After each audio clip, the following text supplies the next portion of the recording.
ഈ മാസപ്പടി കേസിൽ വളരെ നിർണായകമായ ഒരു അപ്ഡേറ്റ് വരുന്നുണ്ട്. മാസപ്പടി കേസിൽ കണ്ടെടുത്ത സ്വത്തുക്കളുടെ മൂല്യപരിശോധന ആരംഭിച്ചിരിക്കുകയാണ് ഇഡി. റെയ്ഡിൽ കണ്ടെത്തിയ രേഖകളിലെ സർവേ നമ്പറുകളിലുള്ള ഭൂമിയുടെയും വസ്തുക്കളുടെയും വിപണി മൂല്യമാണ് പരിശോധിക്കുന്നത്. ജില്ലാ കളക്ടർമാർക്ക് ഇഡി നൽകിയ കത്തിന്റെ അടിസ്ഥാനത്തിൽ റവന്യൂ ഉദ്യോഗസ്ഥർ കണ്ണൂർ ജില്ലയിലടക്കം പരിശോധനയും നടത്തുന്നുണ്ട്. നിഷ ദിലീപാണ് വാർത്തയിലെ വിവരങ്ങളുമായി ചേർന്നത്. നിഷ, ഇനി സ്വത്തുക്കളുടെ ഒരു കണ്ടുകെട്ടൽ എന്നുള്ളതാണ് മനസ്സിലാക്കുന്നത്. കൂടുതൽ നടപടികളിലേക്ക് ഉദ്യോഗസ്ഥർ കടന്നു കഴിഞ്ഞു. റവന്യൂ ഉദ്യോഗസ്ഥർ പരിശോധന നടത്തുകയാണ് എന്നുള്ളതാണ് മനസ്സിലാക്കുന്നത്. എങ്ങനെയാണ് നടപടിക്രമങ്ങൾ?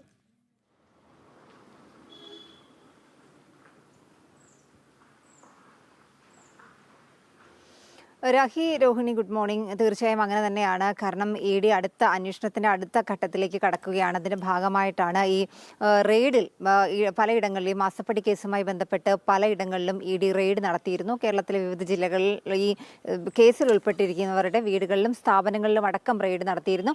ഈ റെയ്ഡിൽ നിരവധി രേഖകൾ പിടിച്ചെടുത്തിരുന്നു. ഇതിൽ സ്ഥാവര ജംഗമ വസ്തുക്കളുടെ വിവരങ്ങളൊക്കെ ഉണ്ട്. ഇതിൽ ഈ ലഭിച്ചിരിക്കുന്ന രേഖകളിൽ ആരുടെ പേരിലാണിത് എന്നും സ്വത്തുക്കളുടെ ഈ സർവേ നമ്പറുകൾ ലഭിച്ചിരുന്നു. ആ സർവേ നമ്പറുകളിലുള്ള സ്വത്തുക്കൾ ആരുടെ പേരിലാണെന്നും അതിൻ്റെ വിപണി മൂല്യം എത്രയാണ് എന്നുമാണ് ഇപ്പോൾ ഇഡി പ്രധാനമായും പരിശോധിക്കുന്നത്. ഇതിനായി ഈ ജില്ലാ കളക്ടർമാർ റവന്യൂ വകുപ്പിന് കത്ത് നൽകിയിരുന്നു. അതിൻ്റെ അടിസ്ഥാനത്തിൽ വില്ലേജ് ഓഫീസർമാർ ഈ സർവേ നമ്പറുകൾ അനുസരിച്ച് ഈ സ്വത്തുക്കളൊക്കെ ആരുടെ പേരിലാണെന്നും ഇതിൻ്റെ വിപണി മൂല്യം എന്താണെന്നുമാണ് അന്വേഷിക്കുന്നത്. എന്തായാലും ഇത് പ്രകാരം അന്ന് റെയ്ഡിൽ ലഭിച്ച സർവേ നമ്പറുകളുടെ വസ്തുക്കൾ ആരുടെ പേരിലാണെന്ന് അന്വേഷണം മുന്നോട്ട് പോകുന്നു. ഇവിടെ വിപണി മൂല്യം കണക്കാക്കുന്നു.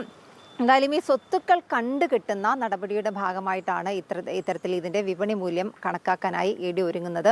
നമുക്കറിയാം, ഈ മാസപ്പടി കേസിൽ വലിയ രീതിയിൽ ലഭിച്ച പണം ബിനാമി ഇടപാടുകൾക്കായി ഉപയോഗിച്ചിട്ടുണ്ട്. ഈ ബിനാമി ഇടപാടുകൾ നടത്തിയ സാഹചര്യം, ഒപ്പം തന്നെ ഈ ബിനാമി ഇടപാടുകൾ ആരൊക്കെയാണ് നടത്തിയത് എന്നുള്ള കാര്യവും ഇഡി അന്വേഷിക്കുന്നുണ്ട്. ബിനാമി ഇടപാടുകളുടെ സൂചന നൽകിയാണ് ഈ കേസിൽ അന്വേഷണം നേരിടുന്ന ചിലരുടെ പേരിലേക്ക് അന്വേഷണം പോകുന്നത്. പക്ഷേ ചിലരുടെ പേരിൽ ബിനാമി ഇടപാടുകൾ നടന്നിട്ടുണ്ട്. പക്ഷേ അവരുടെ പേരിൽ സ്വത്തുവകകളൊന്നും കണ്ടെത്തിയിട്ടില്ല.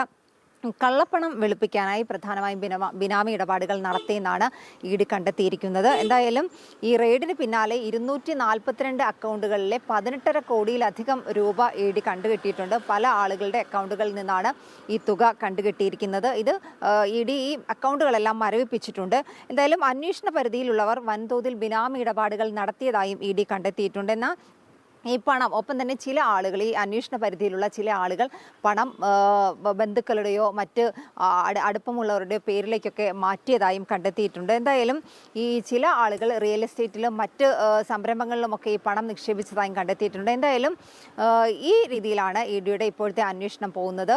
ഈ റെയ്ഡുമായി ബന്ധപ്പെട്ട് കണ്ടുകിട്ടിയ രേഖകളുടെ പരിശോധന നടക്കുന്ന സമയത്ത് ഈ സ്ഥാവര ജംഗമ വസ്തുക്കൾ, അവരുടെ പേരിലുള്ള സർവേ നമ്പറിലുള്ള വസ്തുക്കൾ, അതിൻ്റെ വിപണി മൂല്യം, ഈ കാര്യങ്ങളൊക്കെയാണ് ഇഡി പ്രധാനമായും ഇപ്പോൾ പരിശോധിച്ചുകൊണ്ടിരിക്കുന്നത്. രാഖി.